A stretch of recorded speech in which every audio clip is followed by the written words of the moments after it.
अस्सलाम वालेकुम and welcome back again to the channel. I hope आप सब लोग ठीक ठाक खैरियत से होंगे। अल्हम्दुलिल्लाह मैं भी ठीक हूँ। और सबसे पहले आप सबको मेरी तरफ से बहुत बहुत ईद मुबारक। आप सबको मेरी तरफ से तरावी मुबारक, तिलावत कुरान पाक मुबारक। और जिसने जितनी भी जिस हद तक भी इबादत की हैं रमज़ान मुबारक की, वो तमाम इबादत बहुत बहुत मुबारक और अल्लाह ताला के यहाँ बरगाह इलाही में कबूल मारूफ़ हो। आमीन सुम्मा आमीन। बहुत ज़्यादा टफ़ डे होता है, बड़ा हेक्टिक डे होता है, डे फर्स्ट ईद का। आई नो थोड़ा सा लेट है ये वीडियो, लेकिन क्या किया जाए, आप सबके सामने है।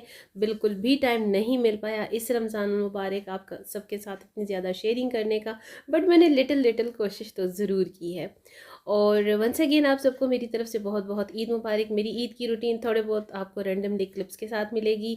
ईद से चांद रात के भी कुछ क्लिप्स मैंने रिकॉर्ड किए, बट बिलीव मी ज़रा भी टाइम नहीं मिला कि मैं उनको भी ऐड कर पाती या दूसरा व्लॉग में आप सबके साथ शेयर कर पाती। लेकिन कोशिश करूँगी नेक्स्ट व्लॉग में थोड़े से वो प्रीवियस क्लिप्स भी ऐड करने की जो मैंने चांद रात से पहले लास्ट ताक रात के शूट किए, क्योंकि ईद आ गई थी और बिल्कुल मुझे रूटीन से जहन से ही निकल गया था कि मैं आपके साथ वो व्लॉग शेयर कर पाती।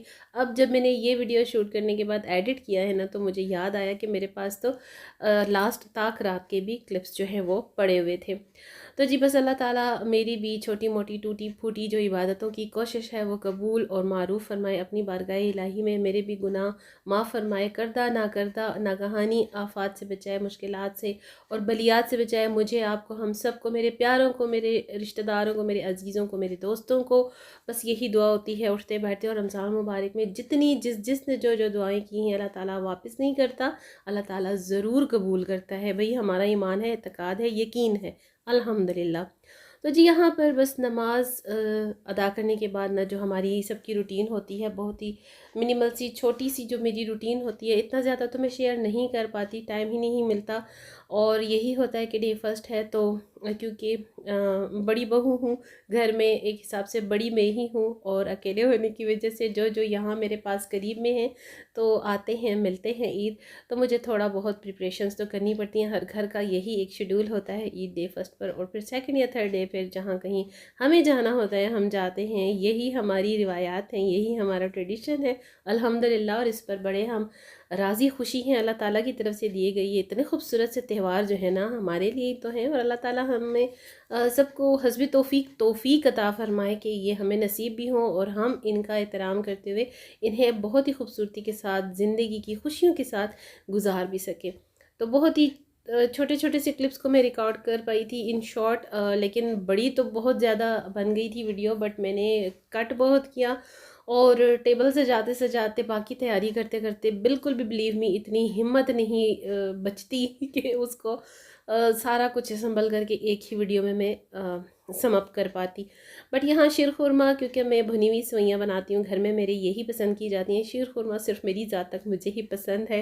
तो भाई अपनी ज़ात के लिए इतना अहतमाम बहुत मुश्किल होता है मुझे करना, लेकिन सम टाइम हिम्मत कर लेती हूँ, क्योंकि ज़ाहिर है जो खाया जाए, जो पसंद है वही बनाया जाए तो अच्छा रहता है। रिस्क है और रिस्क को ज़ाया करना ज़ाहिर है किसी को भी पसंद नहीं, और ना कोई ये कर पाता है ऐसा।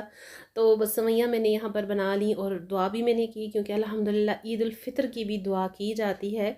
जो भी आप मीठी चीज़ बनाते हो तो ये भी सुन्नत है, हमारे यहाँ यही रिवाज है। तो जो कुछ भी साथ थोड़ी सी मिठाई हो जाती है और शीर खुरमा, ये सेवइयाँ जो कुछ भी बनता है तो मैं दुआ ज़रूर करती हूँ। और मेरी प्यारी अम्मी जान जो आई थिंक, नहीं आई एम श्योर ये 7th ईद है जो अम्मी जान हमारे साथ नहीं है। अब देखिए 6 या 7th, क्योंकि अब थोड़ा सा कन्फ्यूजन हो रही है कि अम्मी जान ने जो लास्ट ईद गुजारी थी वो कौन सी ईद थी तो वो ईद उल फितर और ईद उल अज़हा ही, लेकिन कौन सी वाली थी अभी ये मुझसे थोड़ा सा कंफ्यूजिंग है। तो बहरहाल अम्मी का भी नाम लेना मुझे बहुत वो होता है कि मैं ज़रूर दुआ में शामिल करूं। तो ये भी होता है जब हमारे अपने प्यारे नहीं रहते ना हमारे साथ, तो फिर उनको इस दुआ की ही तो ज़रूरत होती है। इन तमाम ऐसे ओकेजन्स पर, इन तमाम त्योहारों पर, हमारी खुशियों में वो ज़रूर शामिल होते हैं। और भाई ये तो लाजमी करना ही होता है, दिल को सुकून ही उस वक्त मिलता है जब हम उनके लिए दुआ करते हैं, उनके लिए सारे सवाब करते हैं। तो अल्हम्दुलिल्लाह जी बस यहाँ पर मैंने दुआ की, अपनी अम्मी जान के लिए भी फ़ातिहा की। और उसके बाद मेरी अम्मी जान की ही ये हाथ की चीज़ें हैं जो उन्होंने मुझे दी थी। मैं हर ईद पर इनको ज़रूर इंक्लूड करती हूँ अपनी ईद की खुशियों में और अपनी ईद को सजाने के लिए। और इसके अलावा तो देखिए सारा साल सब कुछ चलता रहता है, लेकिन ईद का त्यौहार ऐसा है जिसके लिए हम स्पेशल स्पेशल बहुत ज़्यादा तैयारियां करते हैं। और अल्लाह ताला की तरफ से हुक्म खुदाबंदी भी है कि भाई ईद ऐसा त्यौहार तुम्हें दिया गया है जिसके लिए तुम तैयारी करो दिल की खुशी से और कोशिश से। तो बस यहाँ पर मैंने एक बेड स्प्रेड जो था वो नया निकाला और इसे मैंने बिछाया। यहाँ से ही मेरे ईद डे फर्स्ट का स्टार्ट होता है। और उसके बाद छोटी मोटी तैयारी करने के बाद क्रॉकरी वगैरह तो मैंने रात से ही निकाल ली थी, चांद रात को ही, क्योंकि बहुत ज़्यादा टाइम मेरा लग जाता है अकेले सब कुछ सेटिंग करने में।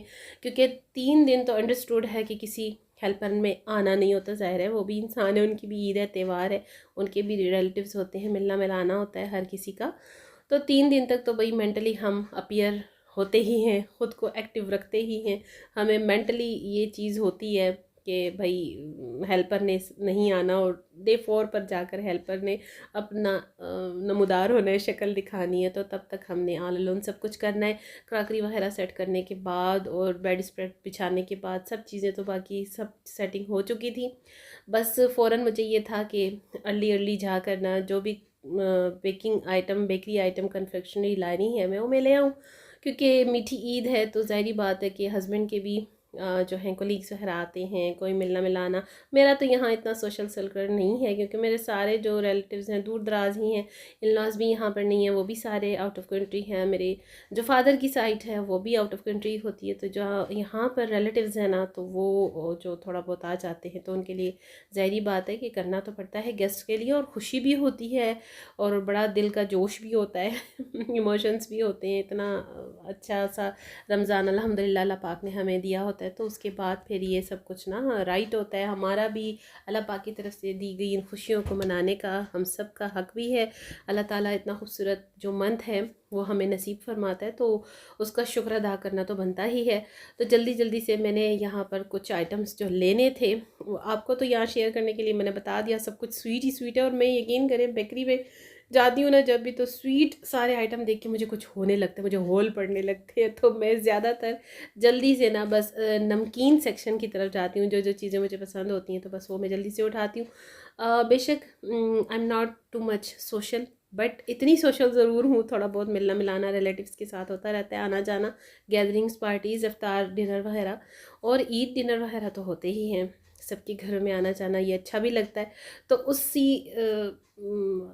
के अकॉर्डिंग ना थोड़ा बहुत मैं अपना सेटिंग कर लेती हूँ। बस जल्दी जल्दी से मैंने ये सामान पिक किया, और मेरी फेवरेट जो कन्फेक्शनरी बेकर्स है ना, बस मैं वहीं से पिक करती हूँ, क्योंकि देखे चीज़ वही अच्छी होती है जो अच्छी लगे, पसंद हो, जो खाई जाए।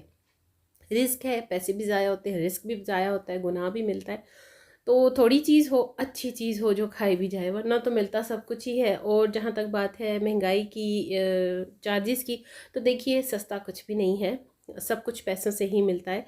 थोड़ा बहुत फ़र्क होता है, बिल्कुल 19-20 का। बाकी कोशिश यही करती हूँ कि जो चीज़ मुझे पसंद है सभी के आगे वही रखी जाए। तो अल्हम्दुलिल्लाह जी, बस ये काम डन करने के बाद उसके लिए मुझे थोड़ा बहुत वो था कि मैं जल्दी से जो बेकरी आइटम्स है ना वो पिक कर लूँ, क्योंकि ये नहीं मिलते ईद के दिन। तो उसके बाद तो बिल्कुल ना पूछें, सेकेंड डे और थर्ड डे फिर भी कुछ ना कुछ मिल जाता है, लेकिन डे फर्स्ट पर कुछ भी नहीं मिलना। और कहीं जाना जब होता है ना, तो तब भी साथ कुछ ना कुछ लेके जाना होता है।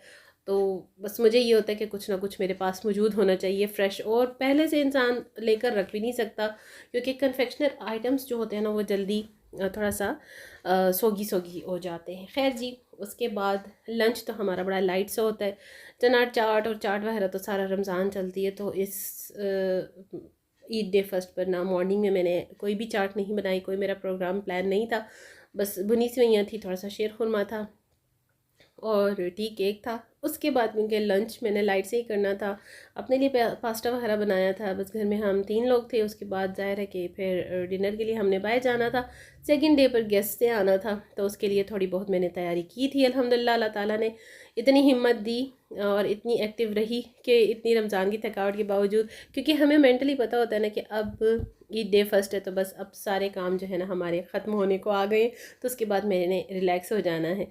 तो बस डिनर की तैयारी तो कुछ मैंने कर ली थी रात के लिए, लंच के टाइम के साथ ही इवनिंग में ही, क्योंकि फिर रात को हम डिनर पे चले गए। तो ये जो क्लिप्स है ना, ये थर्ड डे के हैं। और ये अर्ली मॉर्निंग लाइक आप समझ लें कि फजर के बाद ही में स्टार्ट हो गई थी, क्योंकि गेस्ट ने आना था। और ज़ाहिर बात है, मेरे इतने क्यूट क्यूट प्यारे प्यारे से गेस्ट, स्पेशल चीफ गेस्ट ने आना हो और मैं फिर कोई तैयारी ना करूँ तो ये तो हो नहीं सकता ना। तो बस यहाँ पर बस मैंने डन किया था कि भाई 2-3 आइटम ही बनाने हैं, क्योंकि ईद है। और सेकंड ये कि हमारा बिल्कुल भी मूड नहीं बन रहा होता, बिल्कुल दिल ही नहीं चाह रहा होता, भूख नहीं होती। नया नया रमज़ान गुजरा होता है, स्टमक हमारा बिल्कुल स्लो हुआ होता है। जो हमारे स्टमक की मशीन होती है ना, ईटिंग मशीन मेरे अब्बू जान कहते हैं ईटिंग मशीन हमारी बिल्कुल स्लो हो चुकी होती है बेटा, तो कुछ भी खाने पीने को दिल नहीं करता। तो बस वही है बचपन से लेके आज तक कि डे फर्स्ट सेकंड और थर्ड के बाद ना हमारी थोड़ी सी नॉर्मल रूटीन स्टार्ट होती है। ईटिंग हैबिट की मैं बात कर रही हूँ। तो भाई यहाँ तो मैं अब आपको कोई रेसिपी ख़ास देने नहीं वाली, बस मैंने ज़र्दा पुलाव बनाया था जो मेरा अपना ट्रेडिशनल स्टाइल है। हर एक का ना अपना डिफरेंट कुकिंग स्टाइल होता है, कुकिंग रेसिपीज़ होती हैं। कुछ लोग बिल्कुल ट्रेडिशनल रेसिपीज़ को फॉलो करते हैं, कुछ लोग अपने आप की रेसिपीज़ को फॉलो करते हैं। बस मेरी भी अपने आप की रेसिपीज़ हैं, बिल्कुल सिंपल सी, जो सबके लिए आसान हो, जो मेरे लिए भी आसान हो। साथ में मैंने चिकन बिरयानी बनाई थी, और ये मैंने बोन वाली, थोड़ी सी बोन वाली चिकन ऐड की थी। अदरवाइज़ मैं बोनलेस चिकन बिरयानी ही बनाती हूँ, क्योंकि मेरे घर में यही पसंद की जाती है।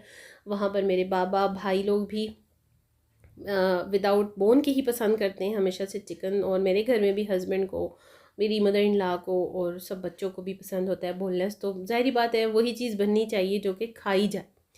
तो बड़ी आसान से बस यहाँ पर मैंने मैरिनेशन तो पहले ही कर दी हुई थी रात से चिकन की, बिरयानी मसाला के साथ दही लगा के।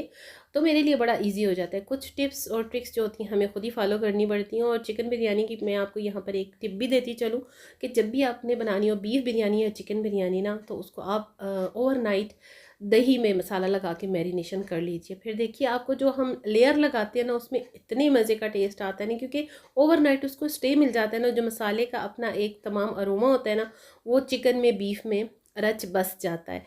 तो बस जी यहाँ पर मैं आसानी से जल्दी जल्दी कर रही थी, और ये तो थोड़ा बहुत फास्ट फॉरवर्ड कर दिया, वरना ये जब मैं कटिंग और एडिटिंग करने के लिए तमाम इन क्लिप्स को मैंने सम अप किया ना, तो ये कोई 2.5 घंटे की वीडियो यहाँ पर बनी थी, और उसको कट करते करते ये 22 मिनट्स की बन गई थी। फिर भी इतनी ज़्यादा फास्ट फॉरवर्ड मैंने नहीं की, क्योंकि कुछ मैसेजेस मेरी सिस्टर्स के आते हैं कि आप इतना ज़्यादा मतलब फास्ट फॉरवर्ड मत क्या करें, हमें अच्छा लगता है आपके ऐसे क्लिप्स को देखना। मैंने कहा चलें जी ठीक है, thank you so very much. अच्छा जी हाँ, मैंने आसानी से बस इतना ज़्यादा कोई लेयर वाली बिरयानी नहीं बनाई है। देखिए अगर आपने बीफ बनाना हो या चिकन बिरयानी, आप बोटियाँ निकाल लिया कीजिए, जो ग्रेवी होती है ना उसको रहने दिया कीजिए उसके अपने डिश में। क्यों कि आप ये देखिए ना कि जब हम ग्रेवी भी निकाल लेते हैं, तो वो जब हम लेयर बनाते हैं चावलों में डालते हैं, तो वो सारी जो ग्रेवी होती है वो तो नीचे ही जानी होती है। तो मेरा यही एक स्टाइल है कि मैं बोटियाँ निकाल लेती हूँ, बस जो ग्रेवी होती है वो नीचे ही होती है, और 2-3 लहरें में लेयर्स दे देती हूँ राइस की, और बीच में तमाम बोटियाँ वगैरह और टमाटोज़, कुछ जो भी फ्रेश वेजिटेबल्स होती है, धनिया और पुदीना के जो पत्ते होते हैं ना, वो बना के लगा देती हूँ लेयर। अच्छा, जो आपने धनिया पुदीना डालना हो ना किसी भी बिरयानी में, चाहे वो बीफ बिरयानी हो चिकन हो, आप उसकी ग्रेवी बनाते हुए धनिया पुदीना डाल लिया करें, चावलों में मिक्स करते हुए। ऊपर गार्निशिंग के लिए दम देने से पहले मत डाला करें, एक तो वो ब्लैक हो जाता है, और दूसरा उसकी कोई खुशबू कोई अरोमा नहीं रहता।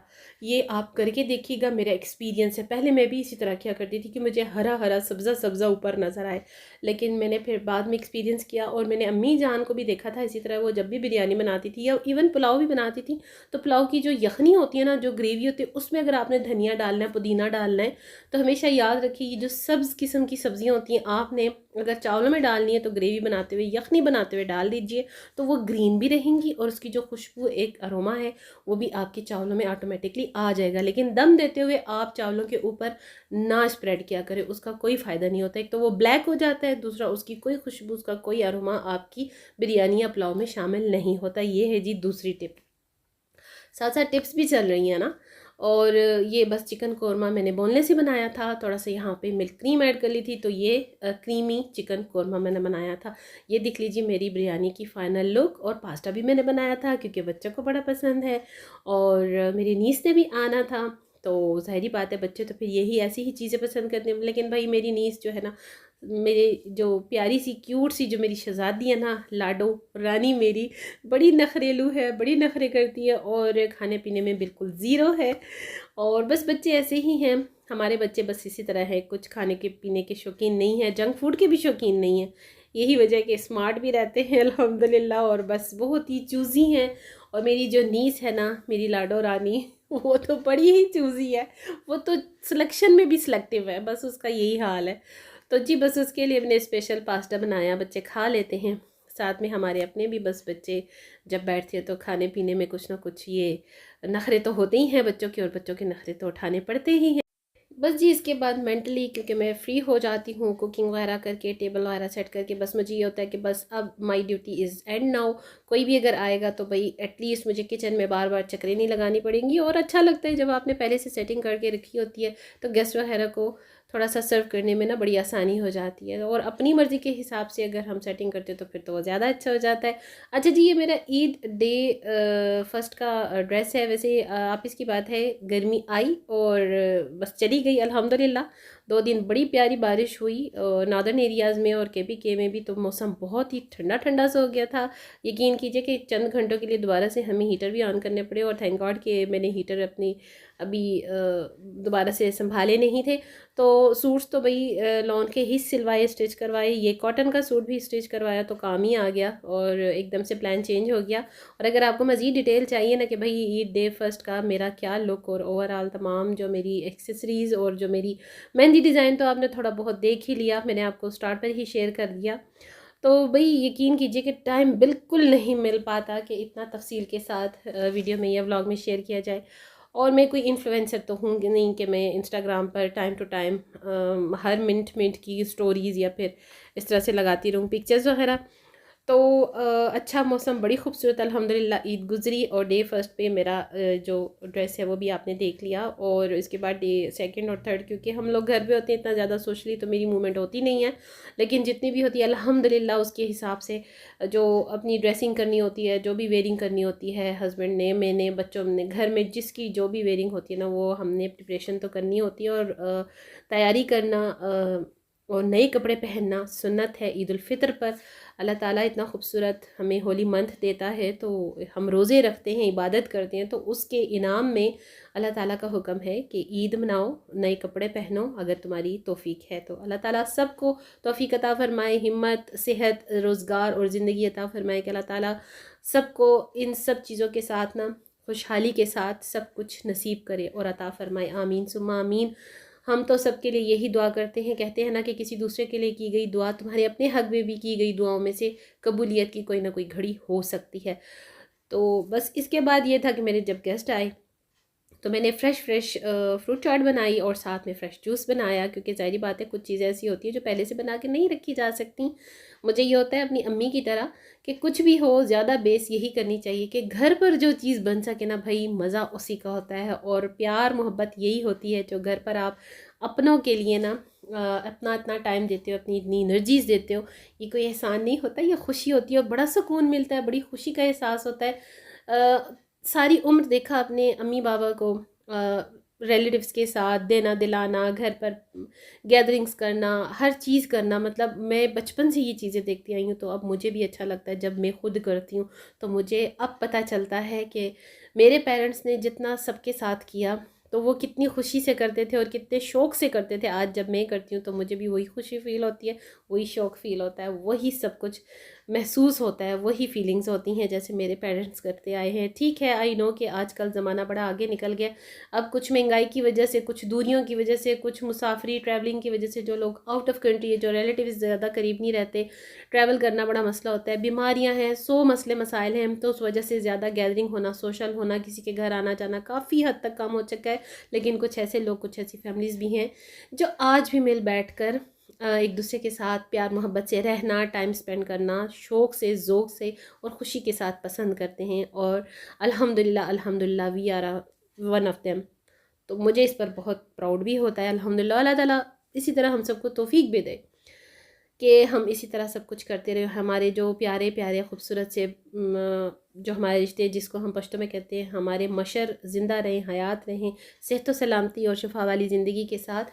तो यही सब कुछ ज़िंदगी है, यही ज़िंदगी का अच्छा लगता है, ये सब कुछ ज़िंदगी का हिस्सा है।